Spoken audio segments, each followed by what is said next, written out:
Barry, based on your research, what might indicate a positive outlook for the staffing industry?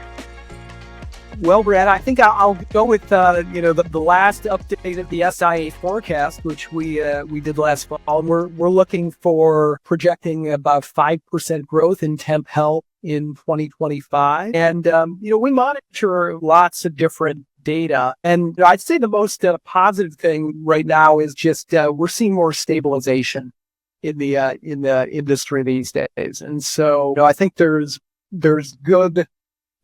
The long-term underpinnings of the industry remain there. And, it's been a challenging couple of years, but I think we're optimistic that things are sort of stabilizing and starting to look positive as we look into the remainder of 2025. When you say stabilization across the industry, is that in all verticals within the industry, or are there some that are stabilizing faster than others? Well, healthcare has been hit really hard.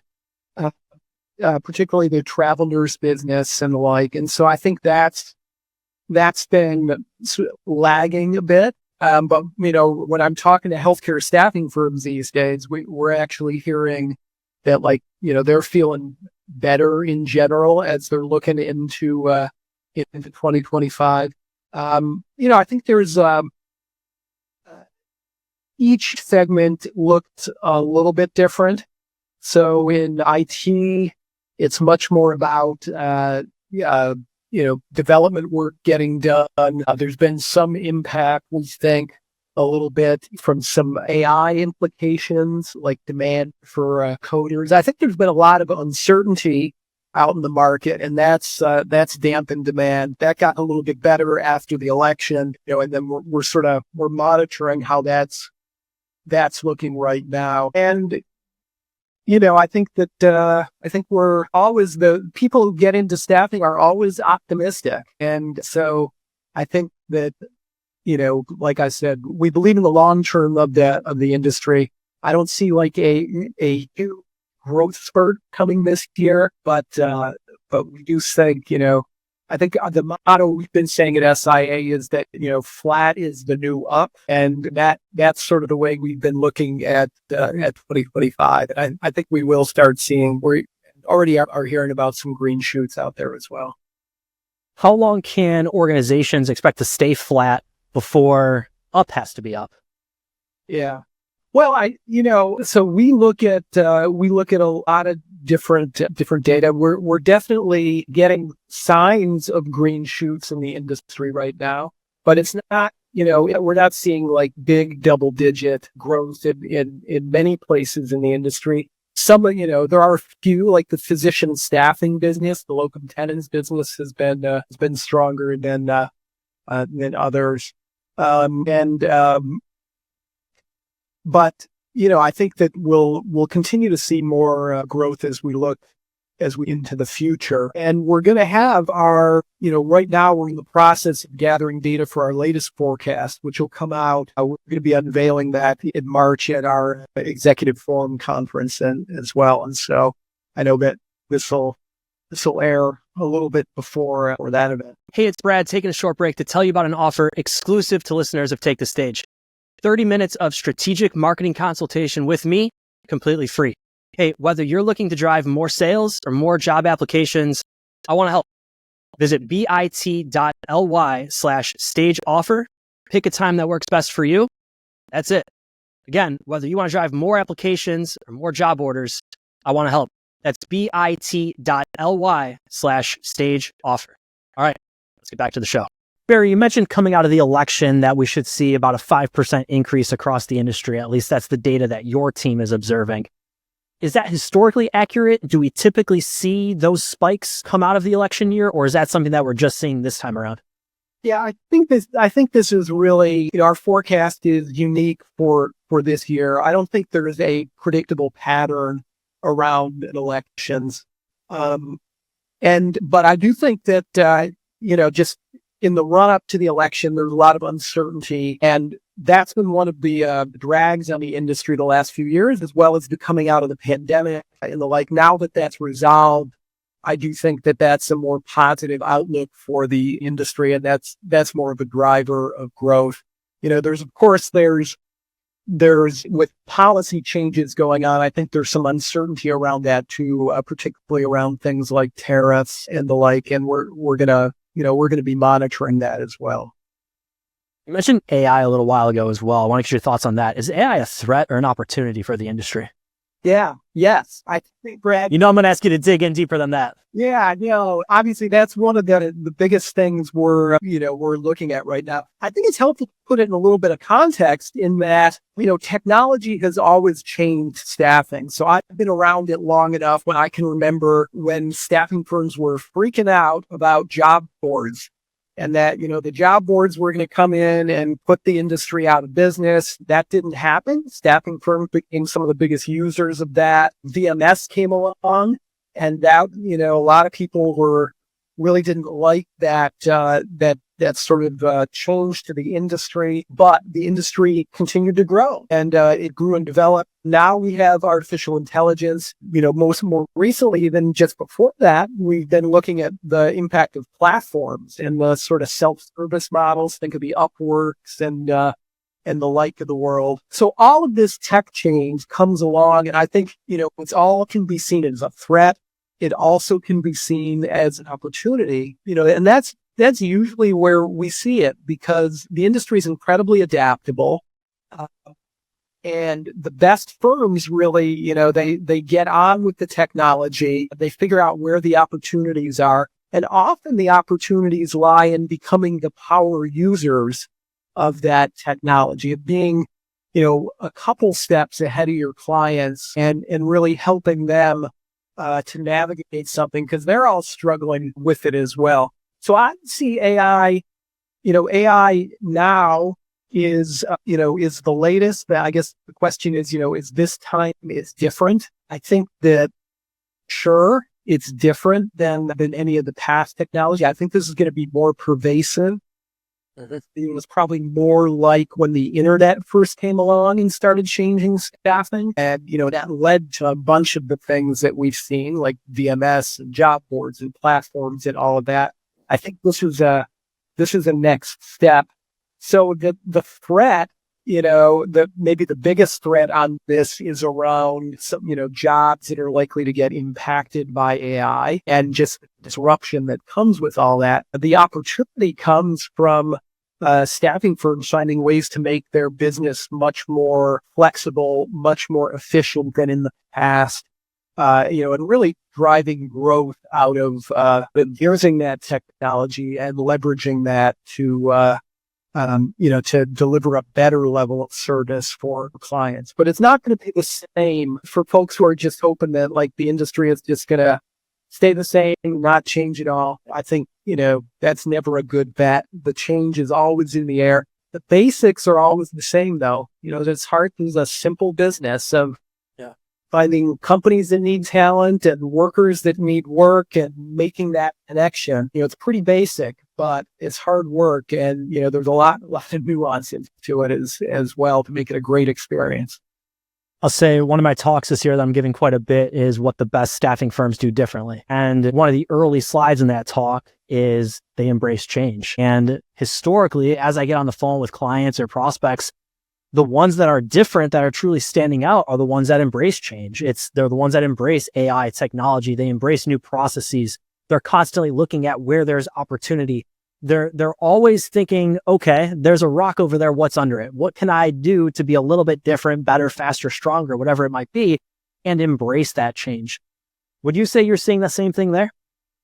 Yeah, I think that the key with embracing the change is to sort of pick out the real enduring changes that are going to have a big impact, and keep focused on the end goal and not get over distracted by every shiny penny that comes along. And so there's always that balance. But I think that the industry, the folks in the industry who have been the most successful over time, and we've studied a whole bunch of them. Mike Cleland and I wrote a book called Breaking Through, which is about staffing firms that grew from 0 to 100 billion and beyond, and like what they had in common. And in the end, it's about the leadership of the organizations.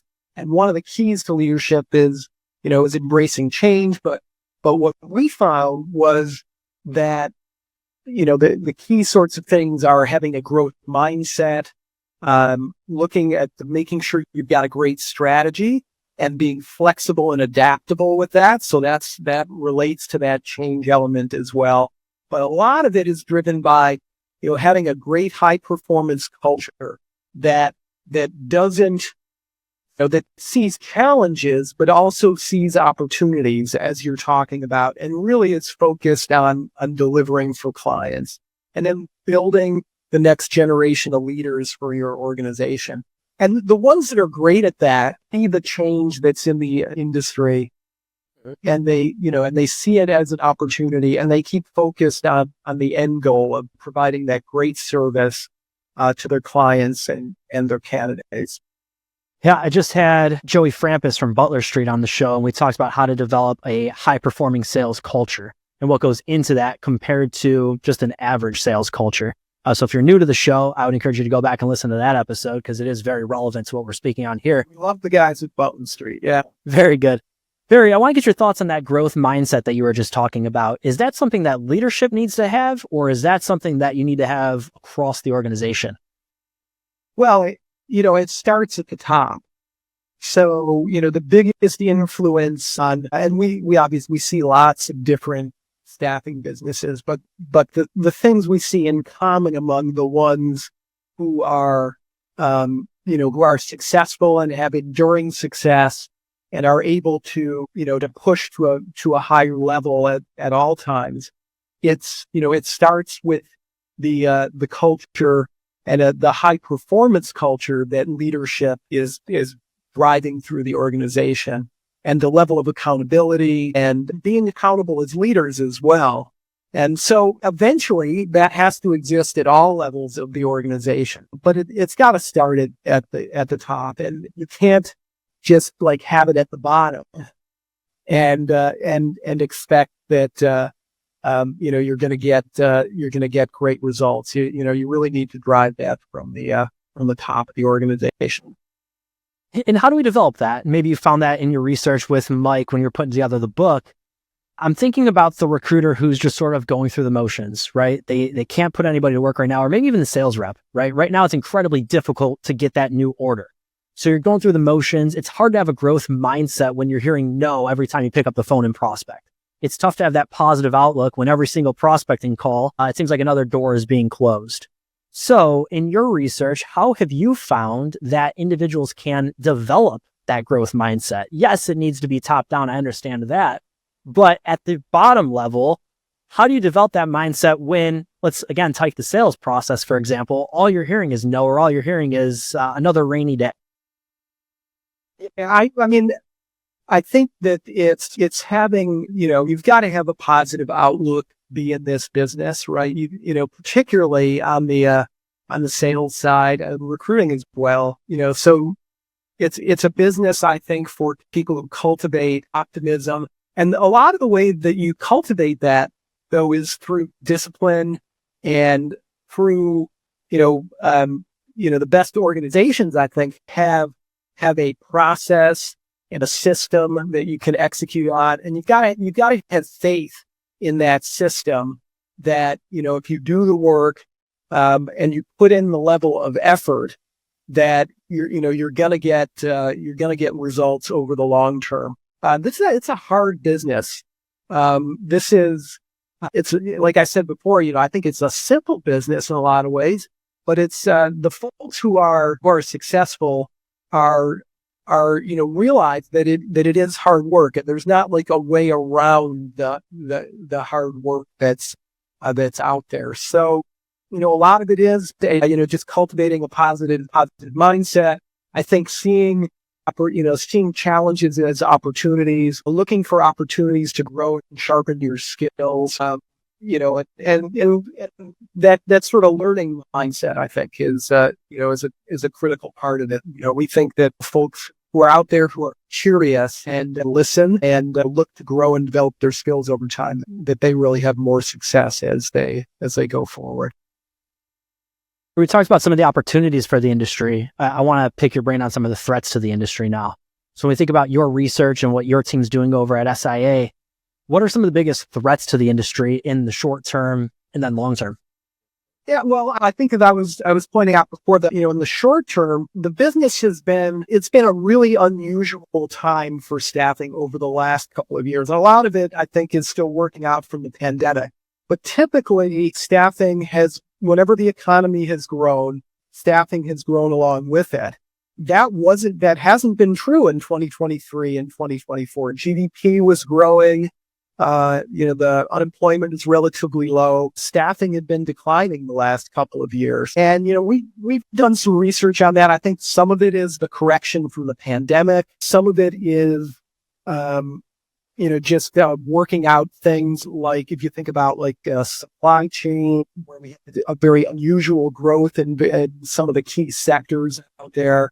Everybody getting everything delivered at home for a while, and all the disruptions that were there. The healthcare staffing side of things is maybe the most extreme example of that. And so there was an inevitable correction going on there. So that's been a challenge for the last couple of years. As I said before, I think we've started to see the stabilization in the industry. And so, that I think as we look into 2025, there are challenges out there. I think, the tariffs, I think has, to the extent that actually is going to happen, it's a potential, significant drag on the economy overall. And, but we'll see. I think a lot of that is sort of a negotiating tactic going on. So that's certainly one thing. Other challenges are mostly around change and technology. And, whenever that's out there, I think people are, they're sort of looking for answers on that. But the long term, and then over the long term, I think this move toward, I guess, what we're calling convergence, of this merging of technology and, this very people-driven business. And there's a lot of tech disruption that's going on out there right now.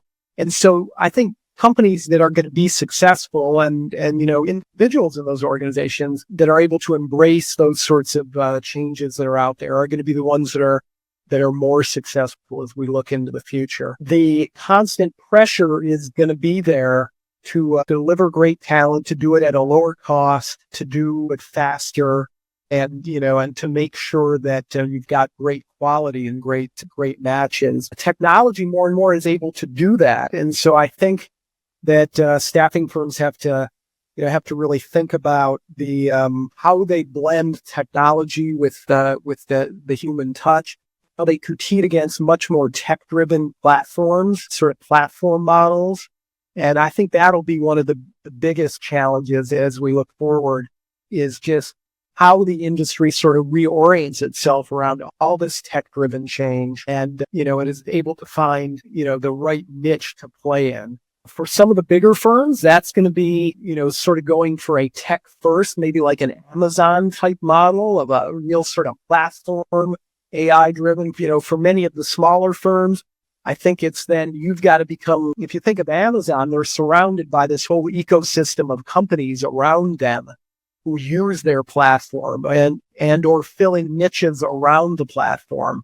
And so I think that's going to be a major challenge to the industry into the future, and one that folks have got to get oriented around, about how they're going to fit and make sure that they play in that ecosystem. Yeah, I mean, you mentioned the constant delivery. You mentioned Amazon. I think Amazon's going to be at my house 5 days this week. It's just it's a byproduct of having 2 kids at this point and never knowing what I need to order next. And with Amazon Prime, it's a one-click buy and it's at my house. And I think what's important there to understand, and what we've talked about on the show a few times, is Amazon reduces friction. They make the buying process so efficient, so that all I need is transparent too. Right? Exactly right. And exactly right. Yeah, and I think the staffing industry historically has been a lot of black box, right? So people, it was like it used to be this magic, like the recruiter had all the power, knowing where the jobs were and where the candidates were. Now, the database is less important, and it's much more important about how, you work with all the tools and the tech stack that you put together in your business to deliver on all of that. But also that, people are just much more used to things like Amazon and Uber and all this, which is much more of, transparency. You sort of, you know all the details. And so then the question is, well, what's left for the staffing firms to do? And, what's left for the recruiters to do? And I've been thinking about that a lot lately. We're putting this together for our executive forum and trying to give our best advice around that. And I don't know that anybody who tells you they've got the answer for sure of where this all is going to go, I think is just can you, but it does seem that, a much more tech first world is where we're headed. And, those who are able to digest and understand the technology and bring the human element where it's needed are the ones who are gonna win into the in the future. And so I think that's a lot of what I think we'll see over the next number of years is this transition and this adaptation to this much more sort of blend of tech and people in the process. Can the small to mid-sized staffing firm keep up with the Goliaths in the room that presumably have unlimited technology budgets? Yeah, some of them do. One of the companies we've looked a lot at is Aya Healthcare. And they had this amazing growth story. Some of it, a lot of it driven by the pandemic, but they went from like 500 million to 11 billion in the space of, from 2019 to 2022. They're spending $150 million a year on technology. And so, that'll make you think for a moment about like, okay, what do you do in that sort of world? I think we're going to see more and more of that sort of thing happening on the large company side. For the smaller and mid-sized firms, the short answer is no, you're not going to keep up with like the level of tech spending on that. But that's where you've got to just get really smart about like, what is it you're better than anybody else in the world at? What tech do you need? The great news is that, all this tech is out there, like you can rent it.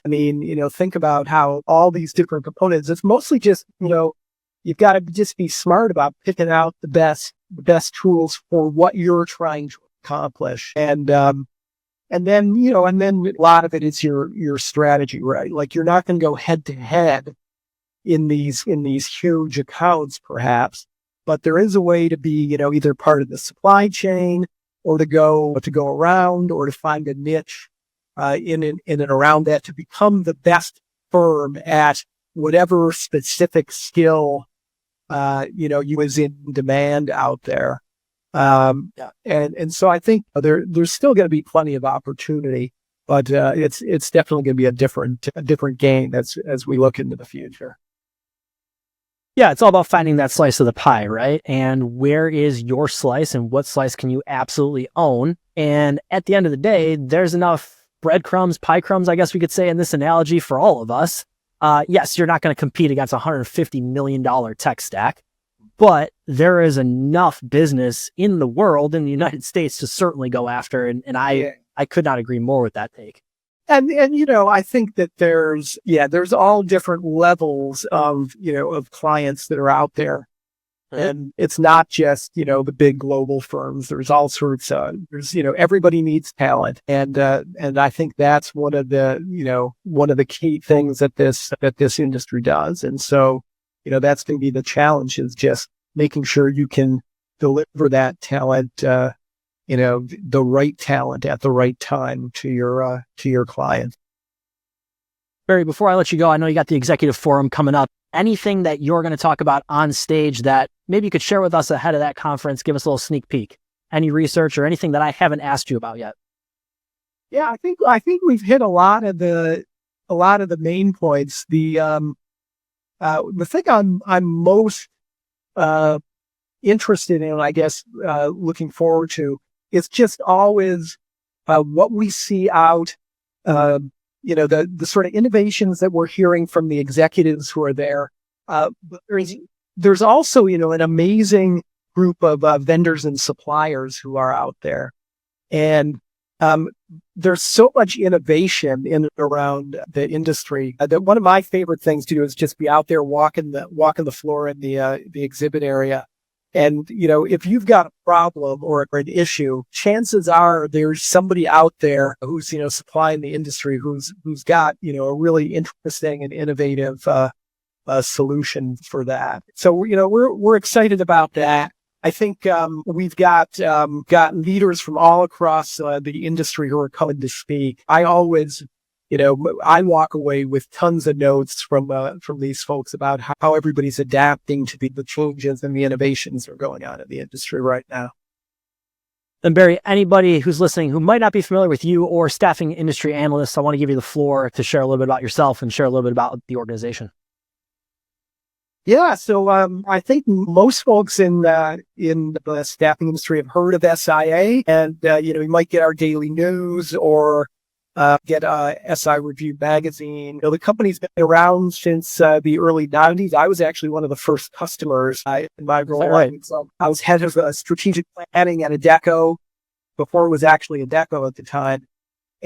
But I think the company, we're all about informing, connecting, and elevating the staffing industry, the workforce solutions ecosystem around it, trying to help executives look around the corner at the changes that are happening in the industry. And so it's been just an incredibly fascinating place to be for the last number of years here. I've really enjoyed it. I was actually the first research analyst at SIA, and we've got a team of dozens of researchers now. And the thing that amazes me about the industry is you think that it's like, well, what more is there to say? And it turns out that there's always more. And I'm just amazed, I think, a lot by the speed and the pace of change in the industry these days, and how much innovation there is going on out there. And I think there's plenty to learn. This is a great industry to be in and around. And, we have a lot of fun doing it. And I think one of the most fun things, just from an SIA standpoint, is bringing people together at our conferences and events. And so, like you mentioned, Executive Forum coming up in Miami starting on March 10th. We're excited about that. But we do a whole range of other events, including in the fall. We have our collaboration in the gig economy event, which is all about how technology is changing the industry, and a whole conference just around healthcare staffing as well, which has seen a ton of change these years as well, most recently. Very good. Barry, before I let you go, I got to run you through our rapid fire round if you got one more minute. Okay, hit me. One book that has fundamentally changed your life.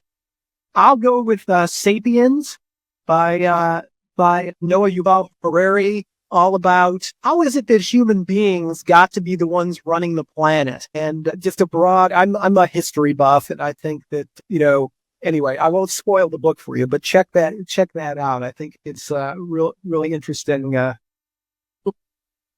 And one piece of advice that you would give to somebody just starting in staffing and recruiting. I think it's a great place to be. It's simple business, but it's hard work. There's no getting around the hard work element of it. Innovation and adaptability is key. This is, you're in between the clients and the candidates. And so, helping to bridge that gap is the thing that, if you're just always looking for how to work out the best deal to bring those two together, I think you can't go far wrong. And a bonus rapid fire round question for you specifically, Barry, knowing that you're a Buffalo guy, does Josh Allen and the Bills, do they get it done next year? Oh man, my heart is broken. I did grow up in Buffalo. After the fourth straight Super Bowl loss, it's been hard for me to watch. The Bills' new motto is always there's always next year. So yes, next year, we've always got to have faith that next year will be the year. Good answer, Barry.